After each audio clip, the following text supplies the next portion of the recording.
much for that. Thank you so much, Betty. Okay, so let's continue on with our coverage. And rights group Haki Africa is this morning releasing a report on a study done on extrajudicial killings. The study also incorporates findings on forced disappearances allegedly done by the security agencies. That is something that's going to be happening. It's actually happening right now. But for now, we want to talk to Abdi Kadir Ore, who is the Wajir West Member of Parliament. Thank you so much for joining us, sir. First of all, let's talk about this report. What is it all about? Hello, Betty? Yes, I can hear you very clearly. Yes, talk to us about this latest report on extrajudicial killings. How severe is the situation? Betty, this report, as you clearly said, which is being launched by Haki Africa, which is a human rights organization, is on extrajudicial killings and disappearances. Unfortunately, as much as there's a lot of disappearances and extrajudicial killings, what we usually report is just a tip of the iceberg, and its magnitude is much more than what we usually see. This is because it's not documented. It's because people have fear, the relatives and the people who are affected. It's because people are not taken to any formal police cells. They're taken to camps and into forests. So, but the fact of the matter is there are disappearances, there are extrajudicial killings that happen in this country every day and every hour. You know, the places that are, mostly affected by this, or is it countrywide? Well, it's countrywide. It's countrywide, but the places that are mostly affected are the coast and the northern part of Kenya. That is Wajir, Garissa, Mandera, and areas like Turkana, Samburu, the areas that are bordering other countries, and where there's the government forces use excessive force. People are not taken to court. People are not taken to police cells. So it's all over. But there are areas where it's more pronounced. There are critics who say that the government is heavily involved in this. But have you, taken time to indulge with the people who are said to be at the center of all this, which is the police? Yes, we have taken this issue up with the police a number of times. The ministry and the departments are concerned. That's the Ministry of Interior. But as I had told you, they will always not own up. The other problem that is there, that people do not report on time. People are not able to exactly know the people who are behind this, because they come very late at night. They come to your house, they pick. These are people who are hooded. You will not be able to see them. They come with vehicles that have no registration numbers. And if at all they have registration numbers, you go to KRA and you will not be able to trace such numbers. And of course, any number that is not registered, it's either an illegal registration number or a number a vehicle that is being used by the security forces. So it's a bit hard. It's a bit hard for people to be able to track. They will always deny it. We have been able to engage Haki Africa. They have done a lot of work. You remember what has been happening in the coast. We have been able to engage IPOA. There are a number of cases they have brought up. There are a number of police officers that have been traced. But the fact of the matter is they will always deny, and this problem exists. The line on the fight against terror, because sometimes what the police comes out to say is that this was suspected terrorists who were gunned down at specific points, whether in the coast or whatever. Where do we draw the line? That this is extrajudicial killing and this is a war on terror. Betty, terrorists are there. People who are suspected to be involved in terror activities are there. But the law is very clear. that they should face the due process of the law. They should be taken to court, and unless proved otherwise, they cannot just be killed. But the government forces, the government itself that is supposed to be protecting the law and is supposed to be protecting the citizens, is taking the law into its hands. You remember what happened in Mombasa Central Police Station, the young ladies, the picture that we were given and what has been happening, what has happened is very clear. We saw videos of some of them pleading for, to be spared, and they were shot, and an officer was doing that while they will have taken them to hospital, treated them, and taken them to court. So this extrajudicial killing it's something that is a reality, is with us, and the government is fully involved in this. All right. So what next? What is the solution then? Because I mean, this report that of Haki Africa, it talks about some of these extrajudicial killings, but also just a few months ago there was the Human Rights Watch, which also came up with quite a shocking revelations about extrajudicial killings. But then, what next? What is the next conversation that we should be having? The next conversation that we should be having is number one, is we need to educate our people. We need to educate the masses that they should know and they should report these incidents. The government should own up these extrajudicial killings. The police, the national police is fully involved in this. We should be able to take them to account for this. The government owns it up. The officers are followed up, and I think it is basically the government to own up this problem. That is the only way, because Betty, I can tell you for now, is as it is, we will just be fanning, extremism, and radicalization. If this is because a number of youths have disappeared. This is not a solution. If the youth have disappeared, the other youth who should have been good citizens will be looking at this. A number of them,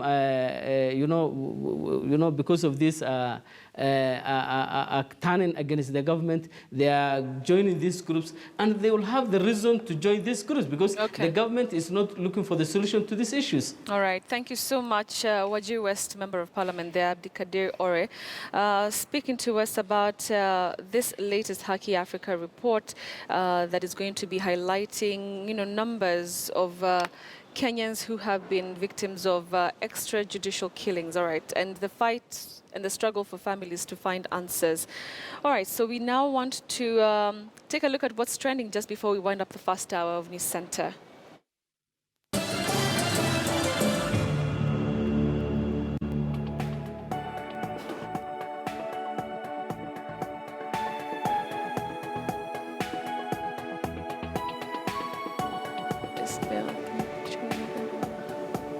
All right, so Zinzi, how are you? All right, I'm well. How are you doing? I'm good. All right, we'll talk about the Grammys, but it's not the Grammys, it's the Grammy nominations. Are some of your artists in that list? We'll talk about it. And then Markel, who is considering to ban face veil back in Germany, we'll discuss that. And then picture of the day. It's not been a very good year for some people when it comes to celebrities. We'll show you exactly why. Okay. And then this mannequin challenge. We've done many here on What's Trending, but we need to talk about this one.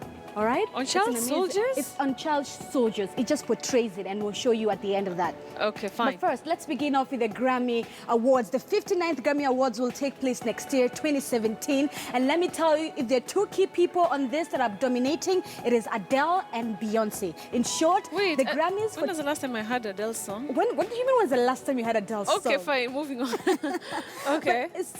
This Grammys, the 59th Grammy that is taking place in 2017, these are just the nominations of your favorite artists. It's all about Adele versus Beyonce. Now get this, there are about 62 nominations that have been done. Beyonce is in about 9 of them. Adele also has, very big ones. Yeah. She's there within the top 3 big nominations. Okay. And this is it. All right. So, of course, Justin Bieber. Oh, Justin Bieber. You're a Bieber fan, and if you're a Demi Lovato fan, also you should know that she was nominated for one of the biggest categories also. All right. All right. If you could just go to the next I like tweet. that Justin Bieber is in that list. You like the fact that Justin Bieber is in that Not list. that I like him that much, just Are you a bit. are you a believer? Are you a fan of Justin A Bieber? believer. All right, but take a look at this. So many people have been sending congratulatory tweets to Demi Lovato. Now, Demi Lovato has a very amazing story if you are a fan or if you follow her. First of all, she has, I don't want to say mental illness, but she struggled with depression, a few of other things. Okay. And through her music, she's been able to sort of handle it, you know. She's handled it very, very well. And we saw her talking about it during the Democratic nominations launch when they decided to pick on Hillary Clinton. Yeah. We saw the likes of Katy Perry who are there, as well as Demi Lovato. So she's also one big person who has really come out on this Grammys nominations, all right? Let's take a look at the next one. We should keep them rolling. They're here. Take a look at this. These are some of the nominations that are there. Album of the Year. How is Adele. Drake's? Drake is in the list? Yes, with Views. I mean, Views was a big deal. We even talked Okay, about it's it. true. And then Purpose, Justin Bieber. Yeah. Fans. Lemonade, Beyonce fans. You will definitely take note of that one. And The Sailor's Guide to Earth. These are the big numbers that are being artists that are being nominated for the Album of the Year. Who do you think will grab that one? I think Beyonce. You think Beyonce? Definitely. And she comes out again with Song of the Year. Like I told you, Hello follows. This is really a matter of Adele versus Beyonce with the 59th So yeah, nomination. who do you think is gonna whatever take this? I think it's Mike Posner. You think it too?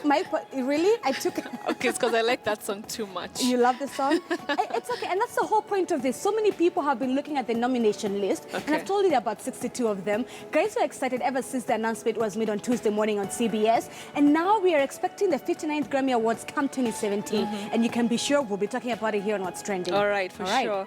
Take a look at this. Ariana Grande scored 2 Grammy nominations this year, including Best Pop Vocal Album and Best Pop Solo Performance of Dangerous Woman. Dangerous Woman. I love that. That's one of my songs. I remember when she released it, it made highlights on iTunes, all right? Oh, really? Exactly. Okay. But I'm not a fan. There's also a lot of controvery of Ariana Grande, no? Zero. Okay. Zero chills, zero feelings. No, not a fan of Ariana Nothing. Grande. But there's also the big talk of Beyonce and the fact that she's been nominated for rock under the rock category. Ever since she did Daddy's Little Girl, if you have listened to Lemonade, she performed it also. It was a big issue. So does Beyonce now fit into the rock, category just because No. she did one song? Of course not. I'm sure this is a drama that is already around there. Alright. And I'm sure as the Grammys come for 2017, we'll be able to see more dramas. Hiya. Kanye West, on the other note, hasn't been... Kanye is dealing with his problems. Let him deal with his issues first. Okay. Yeah. All right. Away from the Grammys... We all need time. No need. We all need time. Away from the All right. Grammys, let me bring you up to date. Angela Merkel has been, of course, voted back in So as that's the leader of her supposed to party. be Merkel. Yes. She's been voted back as the leader of her party. But get this, one of the key things that she used in her speech to get nominated was the fact that she said in Germany, veils will be removed. What? Muslim veils will be banned, in short, all right?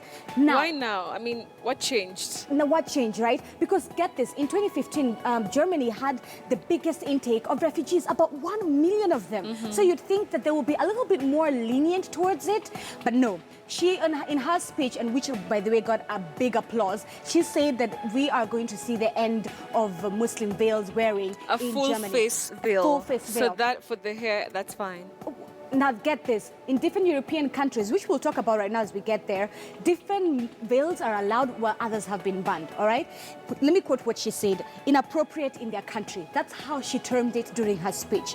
Now, like I told you, and like we've seen, in countries such as France, now France was the very first country to ban the veil wearing, and it took effect in July 2011. We also said when we talked about the Burqa ban. Yeah. Away from that, Belgium followed with July 2011 that they banned theirs. We have the likes of Belgium, Chad, Italy, Switzerland. Europe is really battling with this conversation of veil wearing. In fact, in France, if you're caught wearing it, you're fined 30,000 euros or a 1-year imprisonment sentence. That's how bad the conversation is, because it's taking on religious lines. At the same time, it's taking on, the freedom of women and the freedom of religion, and also secular traditions. But is it also encouraging xenophobia? Because what does it mean when we have our leaders banning a religious item? And it is religious. I mean, What impact does it have if There I you wear a hijab? There you It doesn't go. have any impact on anybody, right? All right. All So right. Away from Markel, who bans the face veil right there, let's now take you to picture of the day. Now, I am sure that you also have your fans, and I'm sure also our audiences have not their fans but their celebrities. If there's one person you could meet in the world, who would it be? Michelle Obama. Michelle Obama. But look at these pictures. These people think that they met certain celebrities. This is not Drake, my dear friends. So these two girls got it confused. That's so funny. right? And the guy is But the just guy playing along. looks, but he looks like Drake. All right, let me show you the next one. We can keep them rolling. Those This is girls so got- hilarious. Take a look at this one. So Oh. this guy, I don't know who this is, but this is not Hulk Hogan. Hogan. He is. No, it's not. This is not Hulk. That's not Hulk. And that's the thing, they look so identical. This is Hulk Hogan. No. Let me tell you something. When the story that was done, they say that this is not Hulk Hogan. Feeling awesome. Not. No, you didn't meet him. Does this look like Ed to you? Ed Fans of Sheeran. Ed Sheeran, does this look like Ed It to actually you? does. I mean, he has the Do you red. see He's how- the redhead How guy. identical they are? And these girls are beyond the moon. Look at them. They're so excited. They are beyond the moon. That is so hilarious, though. But the Drake one, I would fall for that, by the No, way. come on. I would fall for the Ed one. I'd fall for the Ed one. Okay. All I mean, right. look at that. Why? Because of the mustard, the beard thing going on? Because of the face, the beard. But I that's mean, not Drake. everything. That's not Drake. That's not Drake. Okay. All right. All right. Away from that. Now, But this, I could also fall for this. I'd be I am tweeting, telling you. Let me tell Instagramming, you, there was 16 of them. everything. There was 16 pictures, and this was one of them. All right. And I know Hulk is a bit buffed. I mean, I grew up watching WWE. Okay, I know. You don't- WWF. WWE, World Wrestling. WWF. WWF. WWF, I think that's the one you're talking about. All right. I so- grew up watching WWF. Did you actually? It's F. watch Okay, there's wrestling? an E, but that one you're talking about was F. Are you sure? Yes. Not SmackDown? No. Oh, okay. All of them were there, but WWF was the dominate- thing. It was the yeah, thing. All right, I see you. Now let's talk about this. This is the mannequin challenge that was done to bring attention to child soldiers, and it was done so amazingly well. Let's watch the video, then we talk about it. Higher. All right.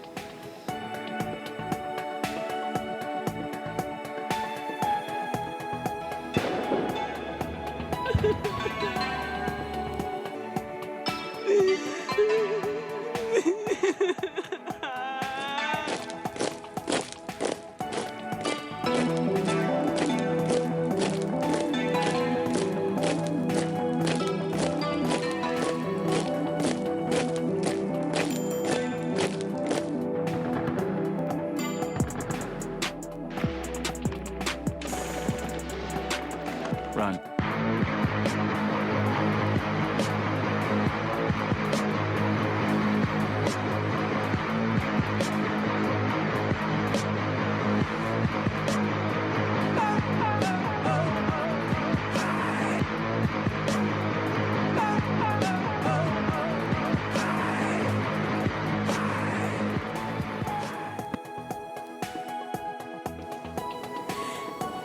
All right.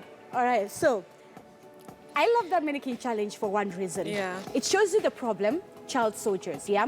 And get this, most of them are forced into doing this. One, because they are displaced. They come from a war zone area, little education and so forth.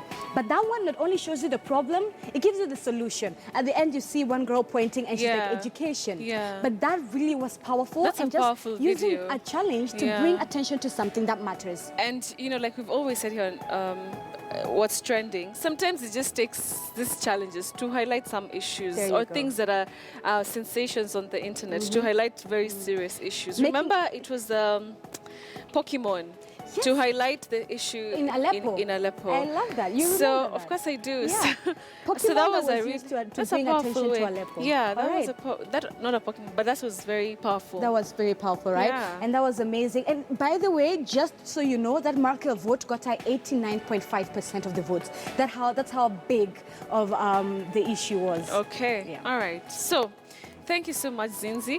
I still emphasize that it's WWF, It's the one for way WWE. back. The one for way Someone back. tweet You know, that even it's now it's even it's even like an WrestleMania, argument come in our on. gallery. Okay, fine, there's WWE, but that's, you know, like years back when I was very, very, very, very young. You're It used to that be old, WWF. It was taken over and became WWE. Undertaker, Sijui who, Stone Cold, John Cena, Hulk Hogan. Those guys were, you know, back in the day. Really? Yeah, John Cena was my I watched favorite. WWE. You're so young, that's why. It used to be WWF. Okay, let's cut I refuse this. to let this be an age issue. Okay, the next time you're coming for What's Trending, the next hour, yeah. let's just have all the facts. For WWF used to be there. You're watching WWE because you're so young. You know, just the other day. Okay. Betty, Let's has take a really break fought for now. that one. I will let it go. Because it's an argument I can hear you in the gallery. Everybody's arguing about that. But anyway, so we take a break. Yeah. Let's take a break and take a fight this WWE break. off air. So we'll be coming back in the next hour, which is starting in the next few minutes. So don't go away. I'll continue in coverage of the health crisis. Continues in part 2 of News Center. So don't go away. We'll be right back in a few minutes.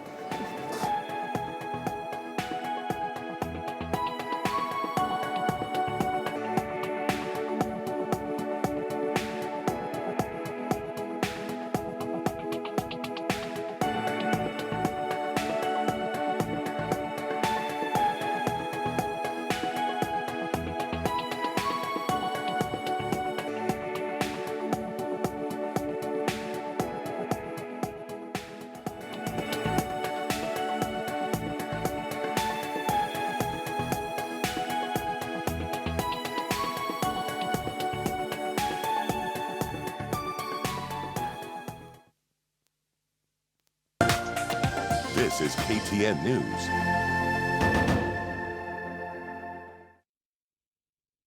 Download the Standard Digital News mobile app and get the latest news. Watch KTN live stream and read your favorite newspapers, The Standard and The Nairobian online. All these seamlessly with Safaricom 4G.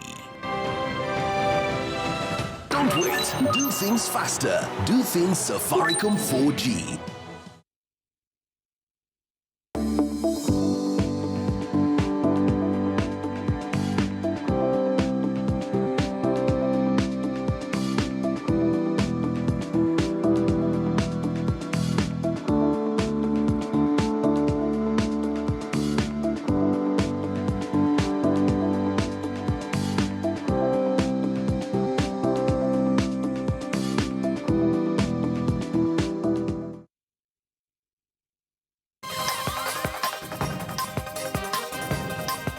When you hear a pregnant lady is giving birth on a corridor due to lack of doctors, due to lack of services, it's very traumatizing.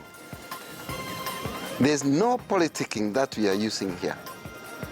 Life, human life, life of Kenyans is so vital that we should not use any kind of politicking or any kind of excuse when we know very well. This is KTN News.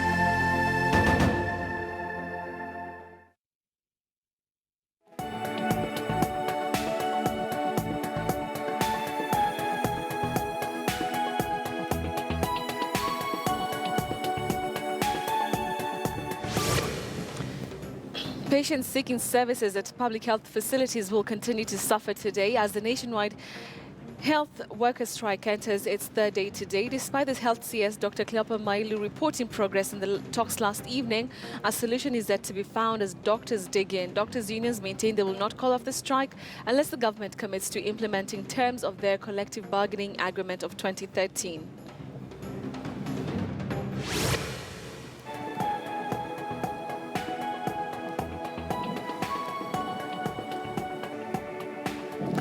All right, welcome back to News Center. Thank you so much for staying with us. This is our second hour. We continue with our coverage here. And of course, the health crisis day 3 remains to be our top story.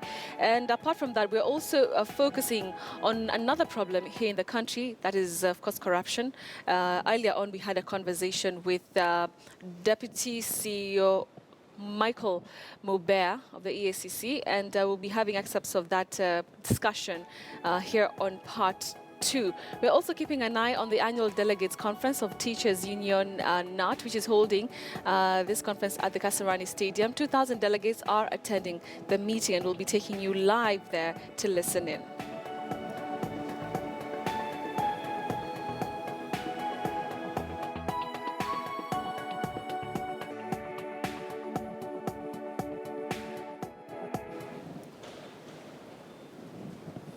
All right, so let's go back to our top story. And patients seeking services at public health facilities will continue to suffer today as a nationwide health workers' strike enters its third day today. Now, despite the health CS Dr. Cleopa Mailu reporting progress in talks last evening, a solution is yet to be found as doctors dig in.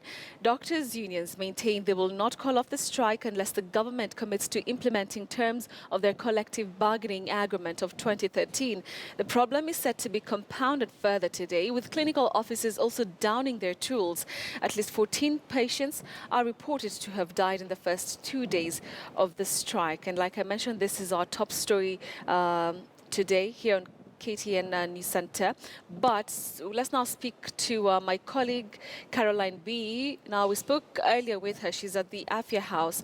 And let's just get the latest, Caroline. The last time we spoke, the meeting had not yet started.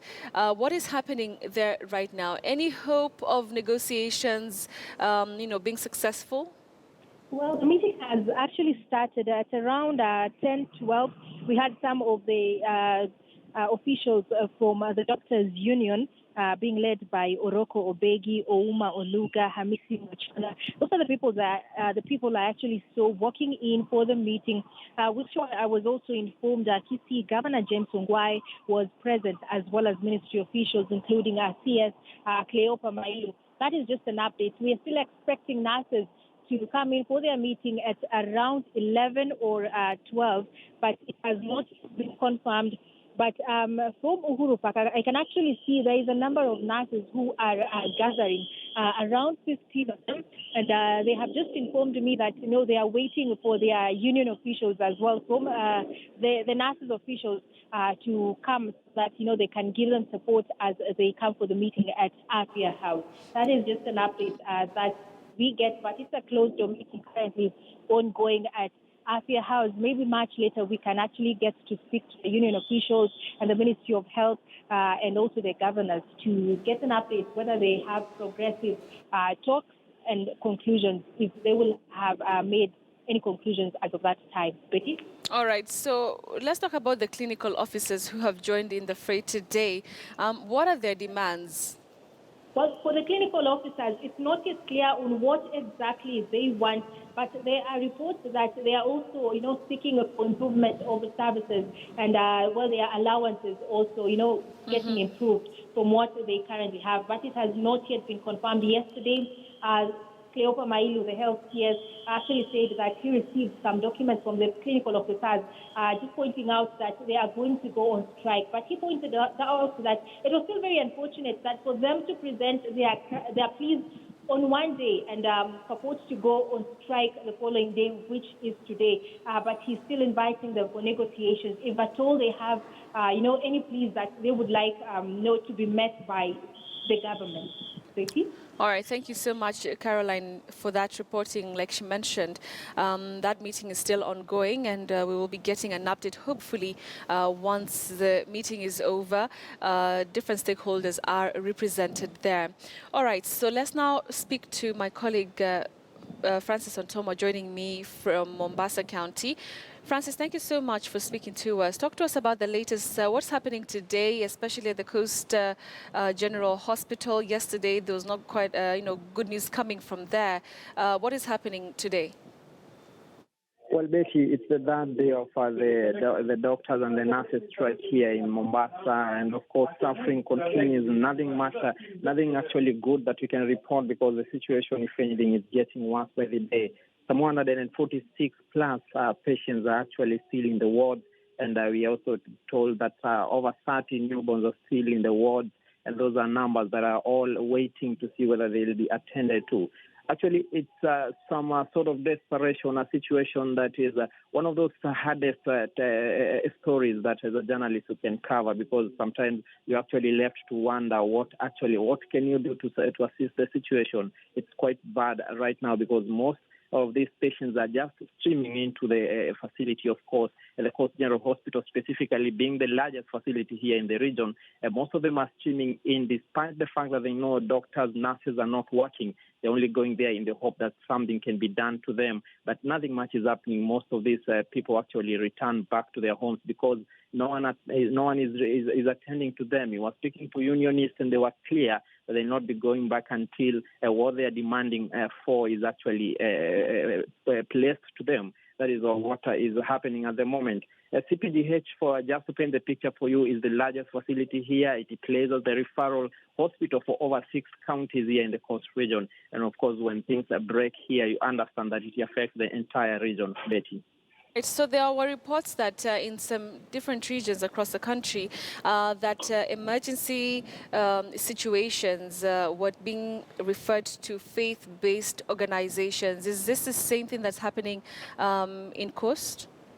Indeed, that was the commitment that doctors and the medical practitioners actually had made in the first place, saying that they will be attending to emergency cases. But you speak to patients, some of them actually who are in emergency conditions, they'll tell you that they've been turned away and no one is really giving them that particular assistance. But ideally, that is what normally has been happening traditionally. When such strikes happen, they normally attend to emergency cases. But looks like to some of them it is not happening.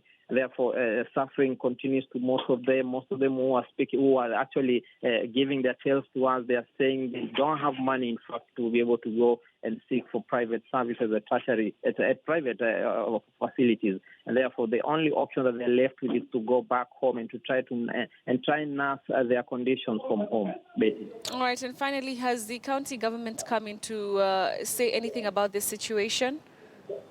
Well, of course, the county government yesterday was speaking with the county executive member in charge of health here, Mohammed Abdi in Mombasa. He was saying that all that they can is to try and push the state to actually be able to have these negotiations bear some fruit, because they are saying they have been actually caught up in the crossfire, because according to counties are not really involved or are not really very particularly involved in this particular stalemate. And therefore, they are watching from a distance, though they are quite concerned that things are getting bad. And the CEC of Mombasa Health, Mohammed Abdi, was saying that if the situation is actually not handled quick, things may actually be spilling over in the next couple of days, Betty. All right. Thank you very much, Francis Ontoma. They're updating us on the situation unfolding in Mombasa, just the same as what is unfolding in different parts of the country. The health crisis continues today, is day 3.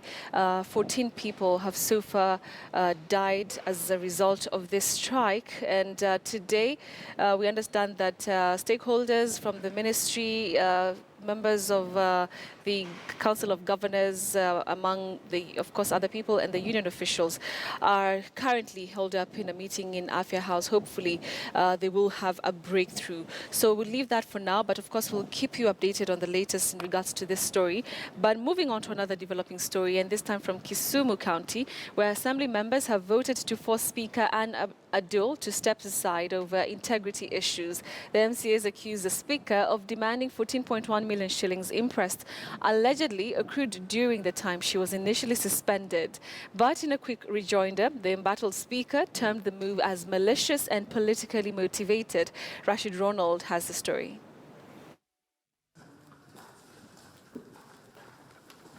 In a motion moved by nominated MCA Jen Omolo, the MCAs argue that Adul lacks integrity to run the House. They say that the Speaker had a pending court case and at the same time had debts amounting to millions. Madam Speaker, in line with Section 62 1 of the Anti-Corruption and Economic Crime Act 2013 and Chapter 6 of the Constitution of Kenya 2010 on leadership and integrity. The MCAs also accused her of demanding 14.1 million shillings, which she allegedly claimed were the dues she accrued during the time she was suspended. Most honorable thing to do, Madam Speaker. Let her step aside as we look into issues. She can also rethink, find herself again as things go on. Later, the estranged speaker defended herself against accusations, first denying any pending criminal case against her. She said the said criminal case was finalized in March this year. Now, recently I was as surprised as you are that the DPP has preferred to appeal. An appeal against a criminal case is not an indictment. And on claims that she was demanding more than 14 million shillings as imprest from the county assembly. That is not impressed. With due respect, when I resumed office, I gave the clerk and I shared with him in confidence that, look, having stayed out, having been hounded out from office illegally, these are the costs and damages that I have incurred. And I gave him a figure of about 14 million shillings. Earlier on, the MCAs were locked from debating at the county city hall after the speaker allegedly wrote a letter to the executive to stop members from debating at the chambers. Rashid Ronald, KTN News.